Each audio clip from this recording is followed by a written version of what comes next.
Hey there guys, and welcome to this episode of Gearist TV. Today, we're going to be taking a look at the RR from Topo Athletic. Peekaboo! Since the advent of the minimalist running shoe movement in about 2008 or 2009, there have been so many shoes that are taking so many different approaches to what defines minimalism. In some cases, it's harkening back to the sandals that the Tarahumara wear, which were chronicled in the book Born to Run by Christopher McDougall. In other cases, it's simply a level, flat piece of EVA with a very simple upper on that.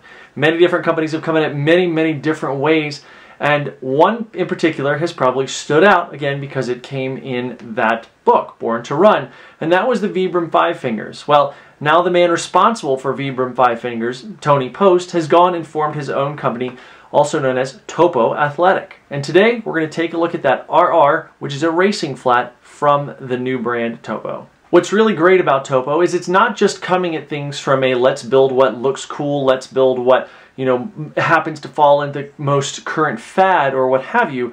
The way that Tony's approached building this shoe with his new company is by way of coming at it from a biomechanical standpoint. What's going to be the best way to let the shoe and the foot function together as a unit to get the most benefit from the natural function of the foot? Now, right off, you saw me peeking through the split toe here. Right off, you notice that split toe. It looks a little strange, but we've been seeing incarnations of this shoe for years. In semi-modern history, the earliest example we can see of this is about 1923, when these type of split-toed shoes were developed off of a much older technology that were developed for work shoes and general everyday use in Japanese culture. Much more recent examples include the Air Rift or Zem shoes and even BTR shoes. They're all going to have that split toe, but let's take a look right now at how Topo addresses the split toe technology in their version of a natural running shoe. The first part of the Topo RR we're going to talk about is the midsole and outsole. Now, usually we would separate those two things. However, they're so closely unified in this shoe that I felt like it made sense to talk about them at the same time. Right off, what you'll notice is that there's only rubber on the bottom of the shoe in select places. Many shoes in the past used to throw a whole bunch of rubber on the bottom of a shoe, expecting it to be more grippy, but then you wind up with a lot of rubber that's never even touched. You could put 500 miles on a pair of shoes, and certain places on that rubber outsole are going to look as though they just came straight out of the box. What Topo has done, like a lot of other shoe companies are trying to do to minimalize that weight, is really put rubber only where it's necessary. So they've got two places here on the lateral outsole of the heel, and then one here on the medial outsole of the heel. And then you can see up into the mid and the forefoot that the rubber pattern, which is the black that you see here laid on top of the green or yellow green, that black is the rubber that's following the weight pattern of the foot during the loading phase of the run. That's where the weight is going to tend to go toward that big toe. So why put it out here on the the lateral toe area? Because that's generally speaking not going to be someplace it's going to see a lot of wear. So they did a great job in saving some weight with that. The remainder of the outsole that you can see here is an outsole grade EVA foam. Very durable. It's not as obviously durable as the rubber, but it's still going to hold up really well under a lot of miles. Additionally, you can see that the EVA of the outsole, this is why I decided to combine the outsole and midsole portions of this, the EVA of the outsole comes up pretty far high up onto the upper of the shoe here, almost covering the entire toe area that you can see here. And then also it extends about half to a third to halfway up the backside of the heel. This is going to really add to that stabilized feeling, which we'll talk about a little more when we get to the upper sections and the ride sections of this review. For more flexibility in the outsole, what you can see here is that there are molded flex points. I'll hold that, pardon the dirt on the shoe, it's been run in quite a bit. The molded flex points that you can see there, those are where the shoe is meant to bend. And obviously this shoe passes the, can you fold that in half? Can you wrap it up? Can you smack it up, flip it, rub it down? Oh no! Now, Topo's trademark split toe does extend fully through the outsole. You can see here. This is not something where there's an overlay, although Topo is coming out with two new models, the ST and the MT, that are going to be a more traditional looking outsole, but the flex point does stick there. It stays there, the split toe, but there's rubber that covers it. We'll get into that a little more when we get to those actual reviews of that shoe, but for now, in the RR, which is again a racing shoe, there is indeed a split that goes all the way through the upper, all the way to the outsole through the midsole. Now, as always, we try to take this shoe right on the road, the trail, and technical trail as soon as we get it to make sure that we have a really good grasp on exactly how this runs. This shoe shines on the road. It is a wicked fast road shoe that's meant to be a racing shoe. It's super light. The BOA lacing system, which we'll get to in a few minutes, really hugs the foot, and it does really well. Even on fire roads and nice, well-groomed single track, this does a nice job. I don't think that I would necessarily take this onto technical trail because there's certainly no rock plate, and the flexibility of the shoe, while really, really awesome, is going to kind of compromise it, especially with the low stack height, which means that it doesn't sit very far up off the ground. There's not a lot of cushioning. But again, this is not meant for that. So be sure to know that this is a road shoe, not a trail shoe. I just like to take it off-road because I live in Colorado, and why not? The thing that most people probably want to know about this shoe is how strange does this split toe feel? And to be honest, it doesn't feel that strange. We'll get into this a little bit more in the ride section of this review, but for now, let's just kind of go with how it felt on the road, how the outsole handled. This outsole is meant to be a racing outsole. It's super grippy on a nice flat surface. It really gives you a lot of nice stable feel. And what was really impressive about it, you know, I was kind of curious and not anxious, but I was curious to see what was going to happen with that split toe. And what happened was really shocking to me in a really fantastic way. The big toe being separated from the other four toes by way of not just this little split in the upper, but also on the outsole, giving it that independent flexibility, really gave a lot of really cool, stable feel. And it made me wonder that if somebody traditionally needs a stability shoe, which that's a lot of debate right there, so we won't go into that. But if somebody feels like they need a stability shoe traditionally because they have a shortened first ray or a raised first metatarsal or what have you, this leaves me wondering that if they were running in a shoe that allowed that big toe to move independently, if it wouldn't take care of a lot of that feeling and eliminate pretty much all the pronation that they overpronation, which I don't believe is a word, but the excessive pronation that might happen in a more traditional shoe. Additionally, it gives you a super quick feel. It makes you feel like you're coming off that big toe with every single step. Really, really great feature. Does not feel as strange as you might think. Again, we'll get to that a little bit in the ride section of this review, but it's not weird. Try it on. So now let's talk about the drop of the RR. It is a zero drop shoe. That is zero height differential from the heel to the forefoot, and that's 12 millimeters of stack height, which includes about 9 millimeters in the outsole and the midsole, and about a 3 millimeter difference in the sock liner. Let's move on to the upper of the RR. It is made of primarily ultralight mesh and microfiber. All the support strapping, which may be hard to see because this is black, all the support strapping is made out of heat bonded microfiber. It adds a really sleek look, keeps the lines really nice and tight, but also adds a very unibody feel to the shoe. As I mentioned earlier, the fact that the outsole slash midsole comes up around the forefoot toward the upper, kind of like a bumper, really makes it feel very nice and secure.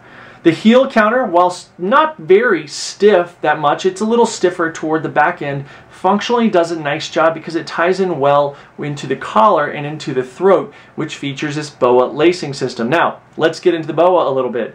If you're not familiar with BOA, which if you like to run, if you're into outdoors at all, you probably know BOA quite well. It's a ratcheting lacing system. They use this small, super lightweight cable and this little ratchet system right here. They have a couple different ways that they work.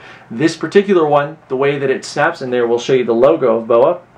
The way that it works is to release it, you pull out the little tab there, and you just pull the laces apart. Very easy, goes right on the foot nicely. When you're ready to snug it down, snap it back in place, crank it down, you're set to go. Now, some people might not be giant fans of the BOA system because it doesn't necessarily allow for the kind of unique customization that lacing does, where you can skip holes here or there, so on and so forth.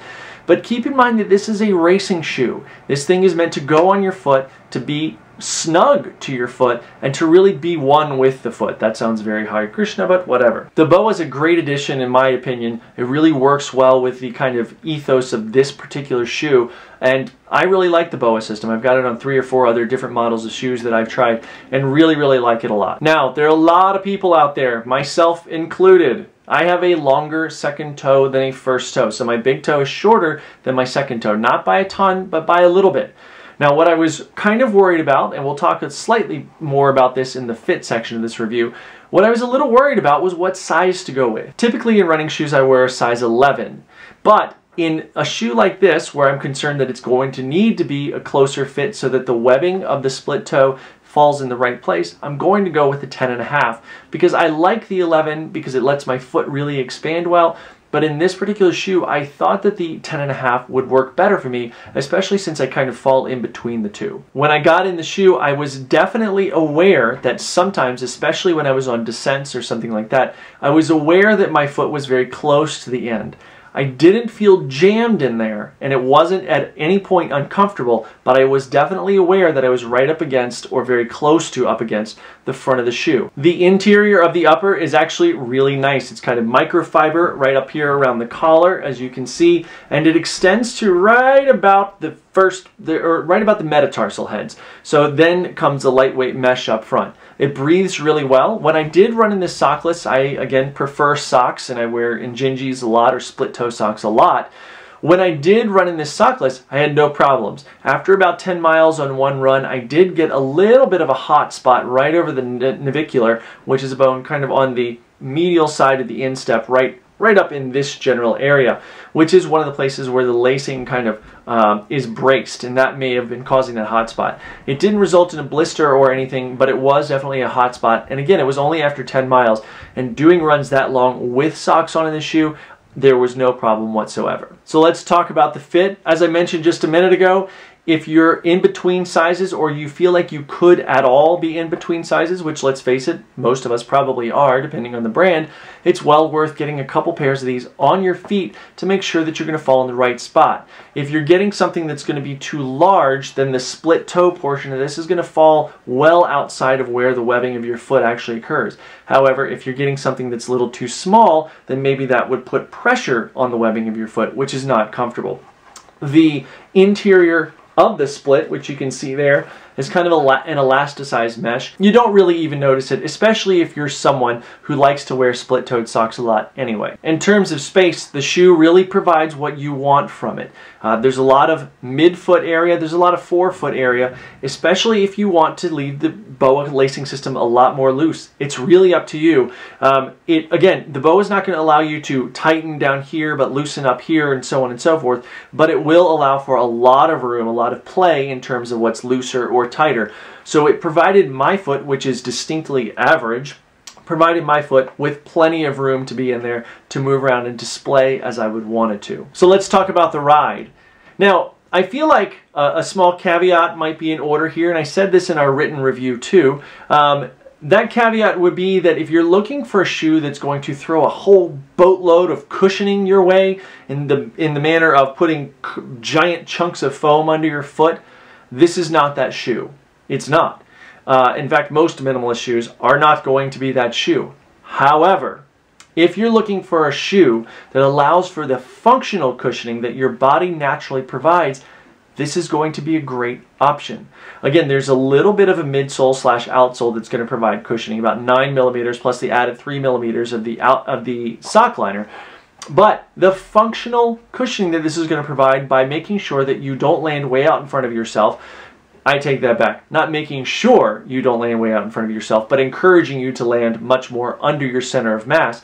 If you really believe in that, that's going to be a great option for you. And even some of those of you that have really in the past relied on a very cushy shoe, this is a great opportunity to try something that's going to provide you with a little more outsole protection than, say, a Vibram 5-finger, but it's also going to give you that independent great toe that's going to allow for a lot of support on the medial side and really support the foot from a natural functional standpoint rather than from gizmos and gadgets underfoot. Overall, I'm really impressed with the direction that Topo is headed as a brand.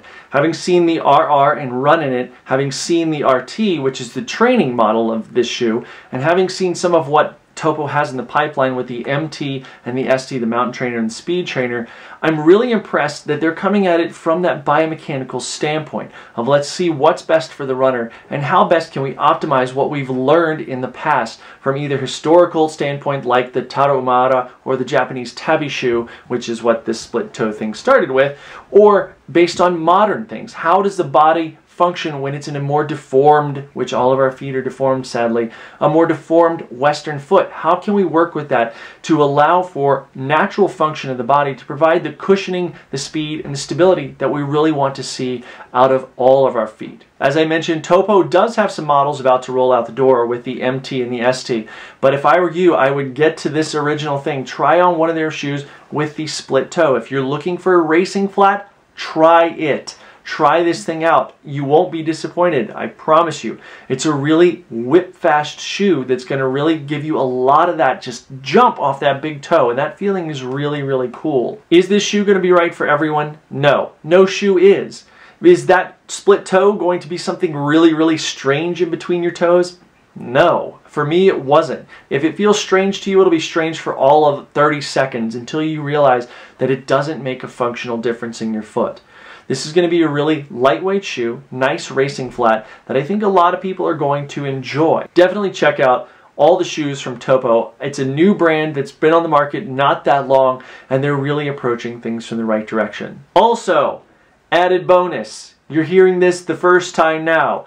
We are going to be giving away one pair of men's and one pair of women's ST. That is the new speed trainer out from Topo. This will be coming up in the next few weeks here before Christmas, so keep an eye on this channel. The best way to keep an eye on this channel is to subscribe to our channel, because here's a hint. If you are subscribed to this channel, that is one way to get an extra entry into our sweepstakes for winning a pair of men's or women's ST from Topo Athletic. Thank you guys so much for watching this episode of Gearist TV. As always, and as I mentioned, subscribe to this channel. If you've got any questions or comments about the shoe that we've just reviewed or any of the products that we've got reviewed on this channel, please leave them in the comments section below. We'd be happy to hear from you and happy to have a conversation. If you have other questions or you want to check out some of our other written reviews, click on over to Gearist.com, take a look around, let us know what you think, click the little likey button and just like our reviews. We'd love to hear from you guys. If you want to see something specific reviewed, please contact us by emailing info@Gearist.com. Thanks so much for watching this episode of Gearist TV, and we'll talk to you next time. As always, thank you guys so much for watching this episode of Gearist TV. Please click on over to find us at Facebook, Twitter, and Instagram. And while you're here, please click on that beautiful blue subscribe button. Thanks so much for watching, and we'll see you next time.